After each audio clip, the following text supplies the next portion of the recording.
Hey, salut à tous et bienvenue dans 30 jours pour apprendre Photoshop. Aujourd'hui, jour numéro 11, nous allons voir l'utilisation de la pipette et du nuancier. Donc passons maintenant sur Photoshop et voyons ce que nous allons apprendre. Nous voilà donc sur Photoshop.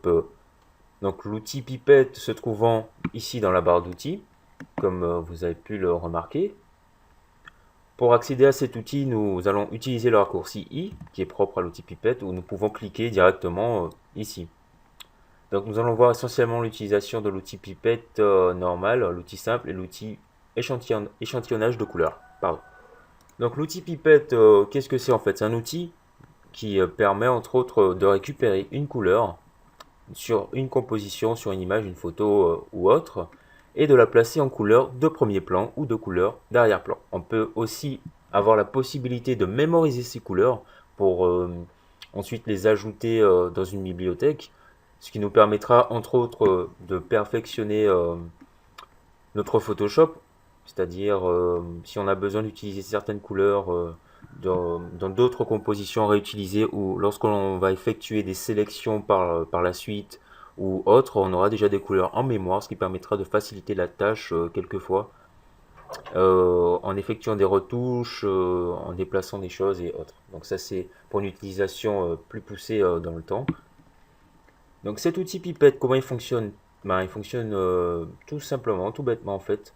Donc il suffit juste de cliquer et on voit que ici la couleur par défaut qui change, c'est la couleur de premier plan. Voilà, comme ceci, il suffit de cliquer, faire glisser, lâcher, donc vous positionnez là où vous voulez prendre une couleur. Donc Photoshop va essayer de retranscrire la couleur au maximum. Je ne dis pas que la couleur sera réussie, mais au max, il va faire le plus d'efforts possible pour transcrire la couleur. Voilà, donc vous positionnez tout simplement. Donc on a aussi la possibilité de changer la couleur d'arrière-plan. Donc ce qu'on peut faire tout bêtement, c'est utiliser le raccourci X pour intervertir, comme ceci, et donc passer de couleur premier plan à couleur d'arrière-plan et la changer. Mais nous pouvons également aussi maintenir la touche Alt enfoncée, donc toujours en utilisant la pipette, et faire glisser comme ceci, et l'on voit que la couleur d'arrière-plan change. C'est tout simple.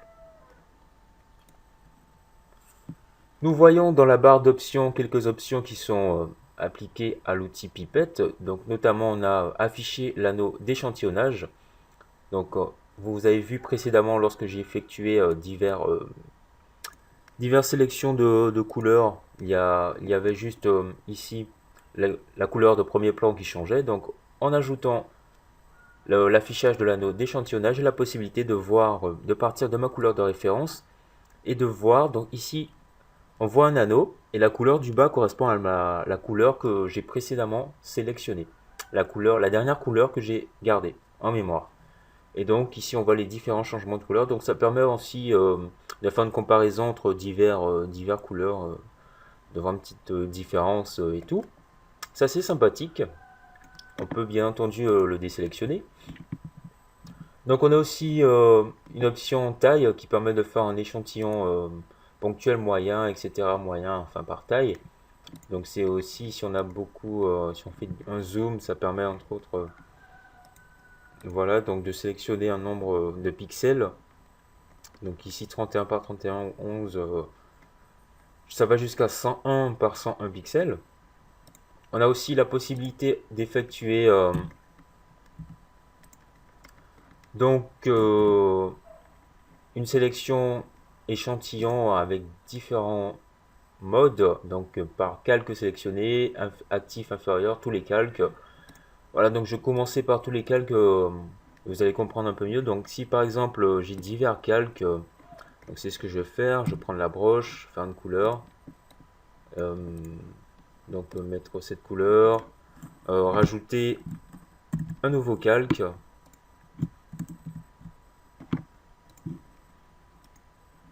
comme ceci. Si je rajoute un nouveau calque, je change la couleur, j'en mets une comme ceci. Donc en prenant l'outil pipette, j'ai la possibilité, en sélectionnant tous les calques, de prendre les couleurs se trouvant sur tous les calques, comme ceci. Donc j'ai pas besoin de sélectionner le calque qu'il me faut pour prendre la couleur. En revanche, en passant sur le mode Donc dans calque sélectionné, donc notamment ici, je ne pourrais prendre que la couleur. Donc je ne pourrais prendre que la couleur du calque, c'est-à-dire uniquement celle-ci, le calque sélectionné. Donc je peux prendre que la couleur du calque sélectionné. Donc voilà, donc je clique n'importe où, je n'ai que cette couleur en premier plan. On va activer l'outil pour que je puisse vous montrer. Voilà, je n'ai pas la possibilité de prendre une autre couleur. Si je me positionne sur l'autre, je ne peux prendre que cette couleur. Voilà. Et là, comme ceci. On a également la possibilité d'effectuer un actif inférieur. Voilà, comme ceci. Donc si par exemple... c'est assez intéressant, pourquoi? Parce qu'en fait, l'actif inférieur, il me permet entre autres de prendre... Donc ici, j'ai une couleur de premier plan. Et juste derrière, j'aurai les couleurs. Donc c'est tout simple. Donc ayant un calque ici, je peux prendre la couleur qui se trouve juste derrière l'orange. Donc c'est assez intéressant si j'ai envie de prendre la couleur se trouvant derrière l'orange et tout. Voilà. Donc on a aussi la possibilité, comme je l'ai dit, d'enregistrer les couleurs. Donc pour ceci, il faut aller dans le nuancier. Dans le nuancier, vous voyez tout un panel de couleurs déjà intégré à Photoshop. Donc moi je vous invite à les garder, ces couleurs, ça fait pas de mal. Ça vous permettra aussi de prendre des couleurs beaucoup plus rapidement et tout si vous avez des choses à faire, notamment pour utiliser la broche, mettre des choses du genre comme ceci. Donc je disais que je pouvais changer les couleurs. Donc par exemple si je veux enregistrer une couleur ici, il me suffit juste de cliquer ici dans mon petit panneau de couleurs et ensuite d'ajouter un nuancier. Donc ce que je vais faire, plutôt prendre la couleur, une couleur, bon, la couleur de la peau à peu près comme celle-ci. Donc je vais pas placer dans tous les calques, voilà, je prends la couleur de la peau comme celle-ci, je vais double-cliquer, enfin juste cliquer, et là je vais aller dans ajouter au nuancier, comme ceci, et je vais juste renommer, je mets couleur chair, comme ceci, je valide, et là j'ai pu voir que ma couleur est apparue. J'ai aussi la possibilité d'ajouter dans la bibliothèque de couleurs, donc en cliquant ici, voilà, donc j'ai tout plein de couleurs qui sont créées, qui sont déjà créées au préalable, et là ma couleur qui vient d'apparaître. Je n'ai plus qu'à cliquer sur OK. Et donc je peux revenir ici, et là je vois couleur chair, enfin ma couleur chair qui vient d'être ajoutée. Donc là je peux mettre châtain, châtain par exemple et rajouter. J'ai aussi la possibilité de, en fait en me plaçant directement, donc je vois le pot de peinture qui apparaît, juste en faisant un clic, là je peux comme ceci donc mettre châtain. Ça me permet de gagner un peu de temps. Je peux aussi juste en maintenant Alt enfoncé, cliquer et la couleur s'ajoute automatiquement. Là, je vois que j'ai deux couleurs identiques et je souhaite supprimer une d'entre elles. Il me suffit en fait d'appuyer sur la touche Alt. Je vois une paire de ciseaux qui apparaît et je clique dessus et automatiquement ma couleur vient de disparaître. Je peux encore ajouter une autre couleur, notamment la couleur de premier plan, mais là je vais en ajouter une autre. Donc notamment celle-ci, je vais mettre... donc qu'est-ce que je peux mettre ça. Je clique ici sur la petite feuille et là j'ajoute une nuance de couleur. Donc, voilà, comme ceci. Elle apparaît ici. Donc c'est tout simple et tout. Donc après, pour ajouter les couleurs d'arrière-plan, j'ai juste à maintenir X, enfin appuyer sur X pour intervertir les couleurs et les ajouter. Donc pour revenir aux couleurs par défaut de Photoshop qui sont ici, il me suffit d'appuyer sur D, comme ceci. Donc en appuyant sur D, j'ai les couleurs par défaut qui sont le noir en premier plan et le blanc en arrière-plan, tout simplement. Et je peux changer d'outils, prendre les outils que je veux. Voilà, en prenant les raccourcis propres aux outils, tout simplement. Donc voyons maintenant l'outil échantillonnage de couleurs. Donc c'est un outil assez intéressant. Si par exemple vous travaillez sur une composition qui a plusieurs couleurs et que vous avez besoin de plusieurs couleurs, vous avez la possibilité Enfin, entre autres, moi, c'est ce que je fais, c'est ce que j'ai l'habitude de faire. Enfin, c'est ce qu'on fait le plus souvent. C'est prendre une broche et effectuer, donc prendre une marque et faire des couleurs. Donc, on va juste augmenter la dureté. Voilà, donc j'ai pris ma couleur et je fais des marques de couleurs sur... Ah, je fais des marques de couleurs sur un calque, comme ceci, comme ceci. Voilà, en général, c'est ce qu'on fait. On a aussi la possibilité, en prenant cet outil échantillonnage, donc pour passer de l'outil pipette à l'outil échantillonnage, maintenez Shift et I enfoncé pour changer.